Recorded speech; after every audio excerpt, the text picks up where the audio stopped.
I read so many books whoa, I was about to say month, this year. What?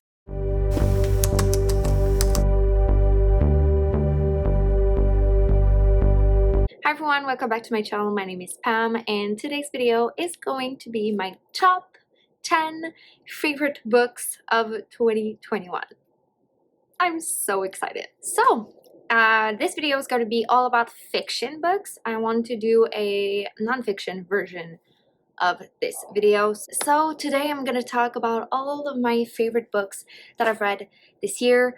I'm really excited. There's probably books you're gonna recognize here because I talked about them like so much, but some of them are like new favorites, so I'm really really excited to talk about those books with you. So let's start. So I kind of put them from like number 10, number 9, number 8, blah, blah, blah, until like my top 1 favorite book of this year.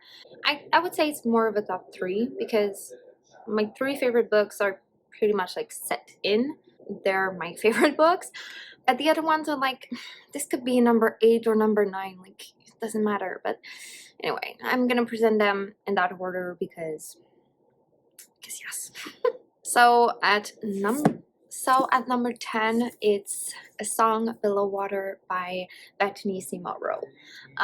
This is a speculative magical realism contemporary fantasy book about sirens. And we're following like 2 best friends who are almost like sisters. And basically in this world, sirens are known, but they're really rare. And people don't like them. They're scared of them. And they are mean to them. And so one of her main characters is a siren. And she's trying to fit in. And she's trying to not get caught. But things happen. Things are crazy. And for the first book in a series, a companion series, this was so good. The writing style was absolutely beautiful. The portrait of the 2 main characters were amazing. I really loved them both equally. Like there was not one, I didn't prefer one to the other. It's a dual perspective. The friendship is amazing. The relationships between their characters are really amazing too. I really loved it. All those books are 5 out of 5 stars, by the way. But yeah, I really loved it. And I'm really excited to read the companion to it, which is A Chorus Rises. And in this one, we're following like another character from this book. I'm really excited to read it. But yeah, this was so good. I was pleasantly surprised. This was really good. Like this is a good magical realism book. Like where everyone knows magic is there, but there's like no origin story of how the magic happened. It's just there. I really love it. And it's a small town and everyone knows each other and yeah, loved it. And number 9 is Scythe by Neil Shusterman. I could put all of the Arc of Scythe series, so Thunderhead and also The Toll. Wow, blank. But yeah, I'm gonna talk about Scythe because it's the first book in a series. It's a dystopian series, and in this world basically they eradicate all illness, so you can't die basically. That's what is going on. So to control the population and to not be overpopulate, they have scythes, which are trained kind of assassin. They're trained people who glean actually people. So and they choose the people that they glean. And yeah, they have kind of old power and it's scary and yeah. I really loved it because first the 2 main characters, I love them so much, and I really love it because it was not all about the romance. It was pretty much a search of what is right and what is wrong, and is there really a black and white of choices, or it's more of a grayscale, and you can be light gray or dark gray, and who's really the bad guy here, and is he really a bad guy, or is just you just have a point of view that is different from yours. I really love that. It was really political, which you know I love. I love when there's a lot of politics in it. This was amazing. Okay, I really, really, really loved it. I flew through that series this year. I read it so quickly.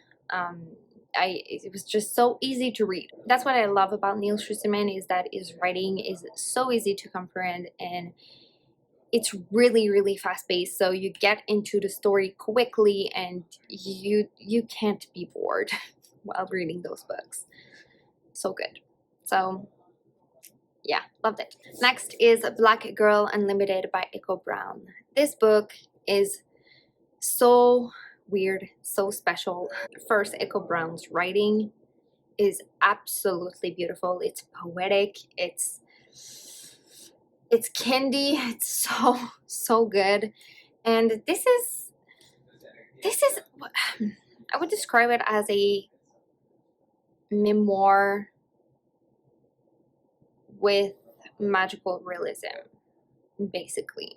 That's what I would describe it as. And this book talks about racism, sexism, sexual violence, depression, poverty, and basically in this one we're following Echo, who's a wizard, and she can portal from the east side to the west side of her town, and she goes into this kind of magical world, and it's beautiful. It made me cry. I don't want to say too much because this was amazing, and I think you should go into it like not knowing really what is going on. But yeah, this was absolutely beautiful, and I don't know what else to say. This was so special, and I'm so glad I read it. Beautiful. Next is my only thriller on this list, and that is Sharp Objects by Gillian Flynn. If you don't know, Gone Girl by Gillian Flynn is one of my favorite thrillers of all time. This one is really close to it. This was amazing. Oh my god. And I watched the miniseries also. And this shocked me. This is not what you expect. Basically, the premise is we're following this reporter. Her name is Camille, and she goes back to her hometown because there's been 2 murders of 2 young girls over there, and she goes to do peace on it. And so many things happened.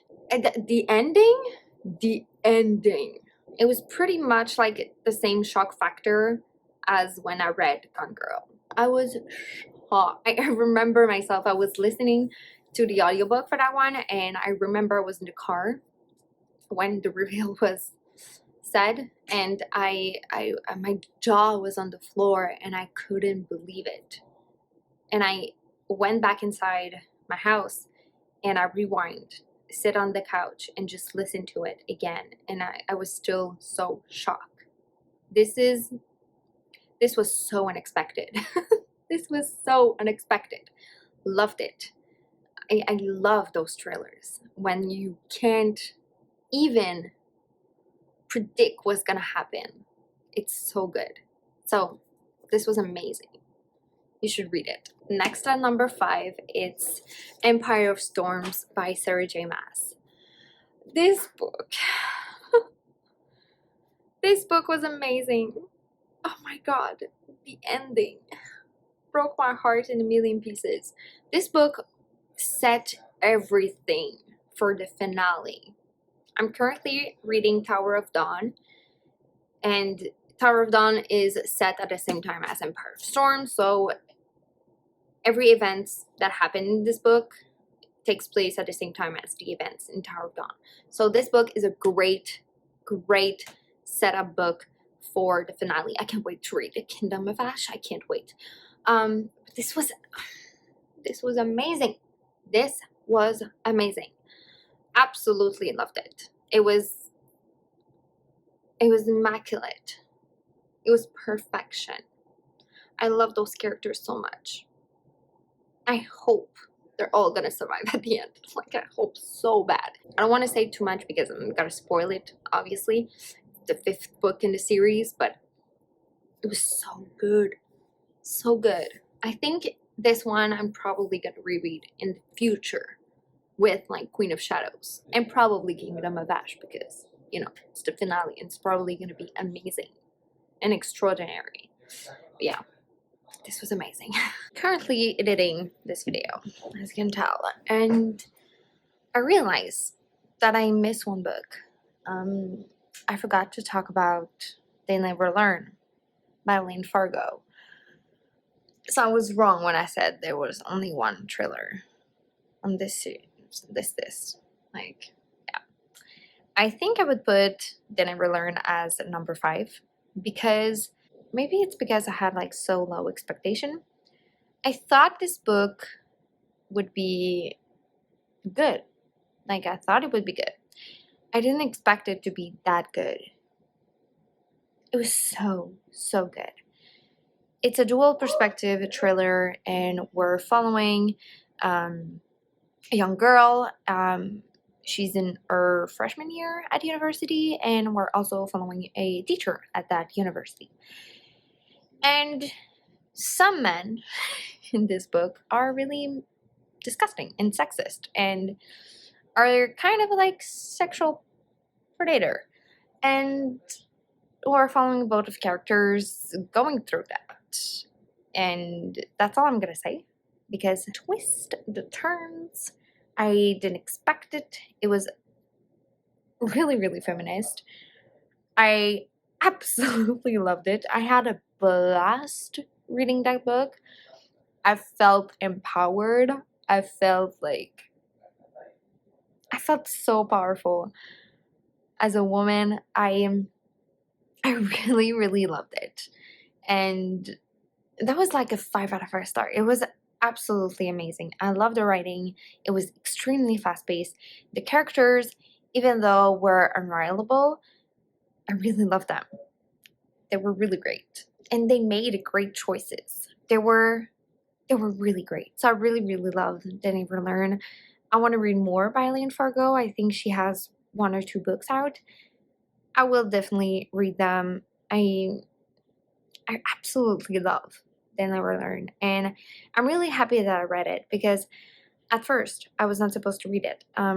It was the book pick, I think, for May for the Literally Dead Book Club, hosted by Kayla over at Books and Lala, and I thought at first I wouldn't read it, just because I didn't own a copy and I didn't know if my library had it through audiobook, and they did. So I decided to pick it up, and now it's on my favorite books of 2021. So yeah, it was amazing. Absolutely, like, so good. So good. Read it, please. It's so good. Next, at number 4 is Pet by Kweke Emezi. This is a really short book, a fantasy dystopian kind of book, about a world where when someone commits something bad, a sin basically, a monster appears. But in this world there's no monsters anymore, because, you know, the city is kind of perfect. I don't know how to explain this, the plot. Like, it's so weird, but it's so good. It's so good, and it's so much more than like a monster hunting kind of adventure story. It's so much more. This broke my heart in a million pieces. I cried so hard. The characters are so great. And there's gonna be like a companion book set before Pact, which is called Bitter. It's coming out next year, and I can't wait. Like, I'm so excited because I love this world. I love those characters. So I hope they're gonna do like a cameo in the future book. Yeah, this was absolutely beautiful. And Kweke Emezi is a master with words. Now onto my top 3 favorite books. Are you excited? I am. So at number 3, it is The Fifth Season by N.K. Jemisin. This world, this book, it was so good.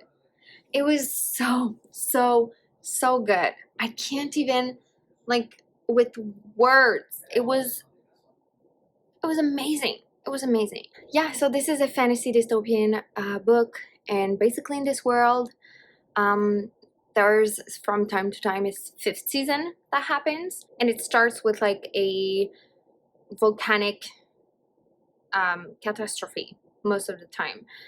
And in this world, there are origines, which are people who can control the earth and all the things that are going on with the earth, you know. They have like superpowers, but they are persecuted all the time until there's like a 5th season. When there's a season that is coming up, people are like, oh, we need you to help us. Please help us.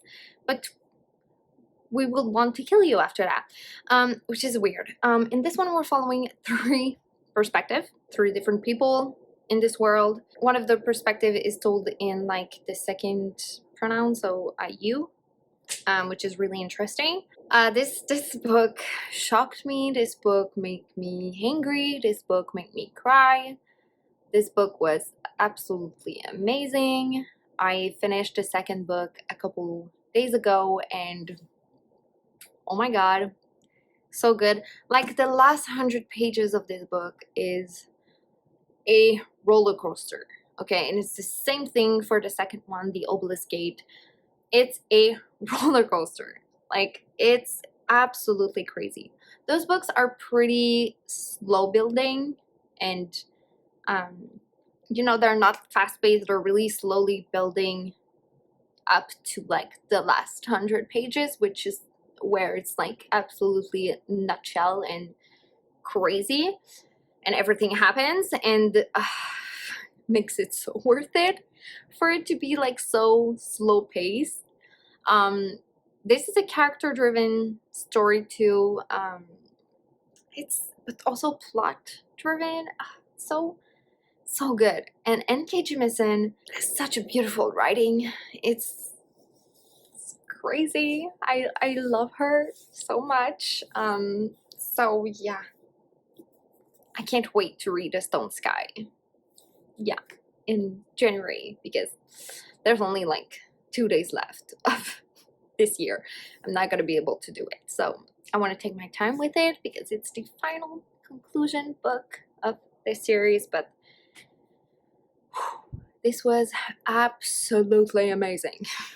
Next at number 2, it's no surprise for me, but that is Project Hail Mary by Andy Weir. Andy Weir has wrote one of my favorite books of all time, The Martian. And Project Hail Mary is so good. I don't think it's as good as The Martian, okay? But it's still a masterpiece. It's still absolutely incredible. This is another story of, you know, an astronaut stranded in space. The Martian is on Mars. This one is in a spaceship in like space. So I thought going into it, like, oh, it's probably gonna be like pretty similar to The Martian. I don't think I'm gonna like it as much. I don't think it's gonna be like absolutely amazing, but there's a plot twist, and it's still like the best plot twist ever. The characters in this book, the relationship between those 2 characters, that's all I'm gonna say. This is my favorite friendship of all time. This is amazing. This is perfect.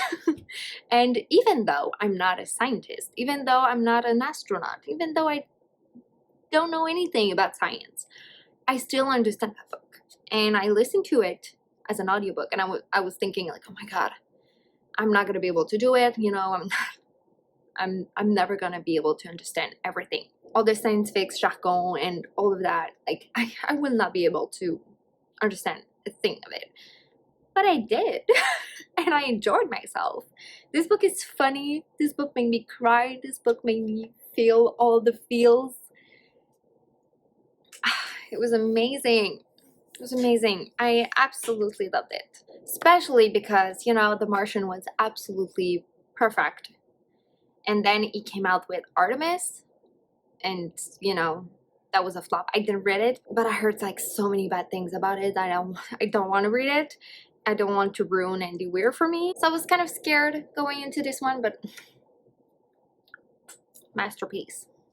Perfect. And finally, the last book on this list is no surprise, and it's a book that I've read really recently, but that is To Be Thought If Fortunate by Becky Chambers.